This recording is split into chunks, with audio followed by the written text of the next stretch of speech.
জাতীয় নাগরিক পার্টির পক্ষ থেকে আমাদের আজকের এই যে বিক্ষোভ সমাবেশ, আজকে এমন একটি দিনে এমন একটি পরিস্থিতিতে আমরা এই বিক্ষোভ সমাবেশে এসেছি যখন আসলে আমরা জাতি হিসেবে এবং বাংলাদেশের মানুষ হিসেবে বেশ কিছু বিব্রতকর পরিস্থিতির মধ্যে দিয়ে যাচ্ছি।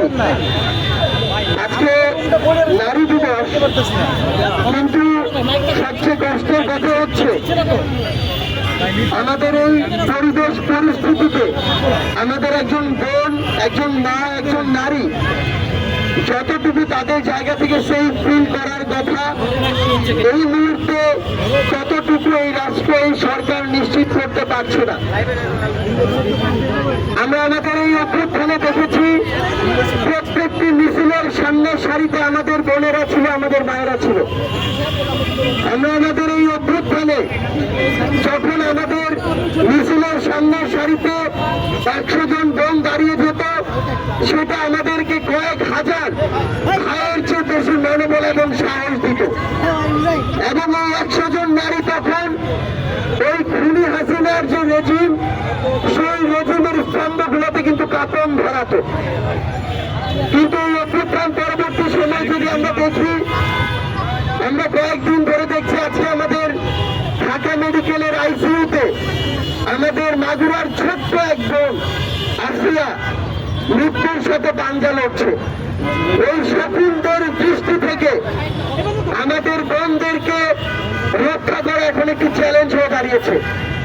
আমরা আমাদের জায়গা থেকে ঢাকা বিশ্ববিদ্যালয়ে দেখেছি কিভাবে একজন বোনকে কোন একজন তার মতের উপরে তার বিশ্বাসকে চাপিয়ে দেওয়ার চেষ্টা করেছে এবং তার পোশাকের দিকে দৃষ্টি করে যেভাবে ইচ্ছা কথা বলেছে। এবং এরপরে কনসিকুয়েন্স গুলো আরো বেশি ক্ষতিকর এবং আমাদের জন্য, এই রাষ্ট্রের জন্য, আইন শৃঙ্খলার জন্য আরো বিব্রতকর। আমরা ঘন্টার পর ঘন্টা এসে থানায় দাঁড়িয়ে থাকি, আমরা আইন শৃঙ্খলা রক্ষাকারী বাহিনীকে যদি বাধ্য করি, আমরা যদি একদিনের মধ্যে জামিন নিতে বাধ্য করি, এই সামগ্রিক প্রক্রিয়াগুলো একটি রাষ্ট্র সঠিকভাবে চলার জন্য অনেক বড় একটি বাধা হয়ে দাঁড়ায়। আমরা একটি জিনিস স্পষ্ট করে আমাদের পার্টির পক্ষ থেকে বলি, রাষ্ট্র এক জিনিস, ধর্ম আরেক জিনিস। রাষ্ট্রকে সকল ধর্মকে ধারণ করতে হয়, সকল চিন্তাধারার মানুষকে ধারণ করতে হয়। এখানে নির্দিষ্ট একটি ধর্মের মানুষ তার যে বিশ্বাস, তার রীতিনীতি, তার প্রথাগুলো চাইলেই আরেকটি মানুষ যিনি অন্য ধর্ম বিশ্বাসী তাকে চাপিয়ে দিতে পারে না। আরেকজন মানুষ যিনি কোনো ধর্মেই বিশ্বাসী না তাকেও চাপিয়ে দিতে পারে না। সেই জায়গা থেকে আমাদের এটি বুঝতে হবে যে আমি কোন কথাটি কোথায় বলতে পারবো, কোন পরিসরে এই কথাটি আমি চাপিয়ে দিতে পারবো। রাষ্ট্রকে আমাদের ঘর মনে করলে চলবে না, রাষ্ট্রকে আমাদের নির্দিষ্ট একটি গণ্ডি মনে করলে চলবে না।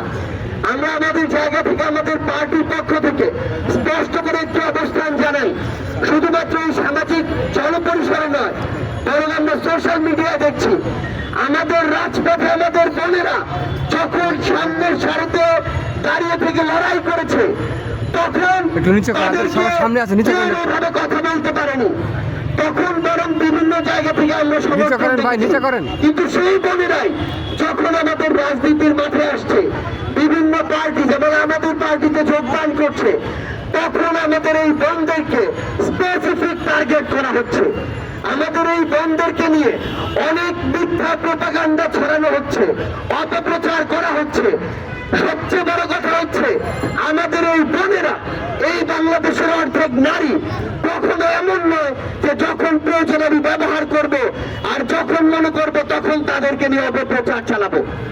আমরা স্পষ্ট করে আমাদের অবস্থান জানাতে চাই, আমরা আমাদের বোনেদের এই অভ্যুত্থানে হাসিনার বিরোধী লড়াই যেমন সামনের সারিতে পেয়েছি, আমরা আমাদের বোনেদেরকে আগামী রাজনীতিতে পলিসি মেকিং এর সামনের সারিতে চাই। আমাদের বোনেরা আর এই বাংলাদেশের সংসদে কখনো শুধুমাত্র রিপ্রেজেন্টেশন হবে না, তারা তাদের যোগ্যতায় পার্টিসিপেশন করে এসেই সংসদে নারীদের প্রতিনিধিত্ব করবে। আমরা স্পষ্ট করে আমাদের পার্টির পক্ষ থেকে বলতে চাই, আইন শৃঙ্খলা রক্ষাকারী বাহিনীকে সংশ্লিষ্ট মন্ত্রণালয়গুলোকে এবং এই অন্তর্বর্তীকালীন সরকারকে পুরো বাংলাদেশের প্রত্যেকটি জায়গায়, জনপরিষদ থেকে সোশ্যাল মিডিয়ায় আমাদের বোনেদের সেফটি এবং সিকিউরিটি নিশ্চিত করতে হবে। কেউ যেন তার ব্যক্তিগত বিশ্বাস কোনোদিন একটি সমাজের গুরুত্বপূর্ণ একটি অংশ কিংবা আমাদের নারীদের উপরে চাপিয়ে না দিতে পারে। এই নিরাপত্তা আমাদের নিশ্চিত করতে হবে। আর্থসামাজিক প্রেক্ষাপট বুঝতে হবে, বাংলাদেশের সামগ্রিকভাবে পরিবেশ কি সেটা বুঝতে হবে। এগুলোর বাইরে গিয়ে কেউ যদি কোনো ধরনের মব কালচারকে ব্যবহার করে বিন্দুমাত্র আমাদের বোনেদের দিকে দৃষ্টি দেওয়ার চেষ্টা করে কিংবা তাদের সিকিউরিটি বিঘ্নিত করার চেষ্টা করে, তাহলে আমাদের এই আইন শৃঙ্খলা রক্ষাকারী বাহিনী এবং সংশ্লিষ্ট মন্ত্রণালয়গুলো ব্যর্থ বলে প্রমাণিত হবে। এই ক্ষেত্রে আমরা আজকের পর থেকে তাদের সুস্পষ্ট অবস্থান এবং অ্যাকশন দেখতে চাই। না হলে বাংলাদেশের জনগণ তাদের জায়গা থেকে এই যে সংশ্লিষ্ট মন্ত্রণালয়গুলোকে ব্যর্থ মনে করবে, কিন্তু আমরা এগুলোকে ব্যর্থ হিসেবে দেখতে চাই না।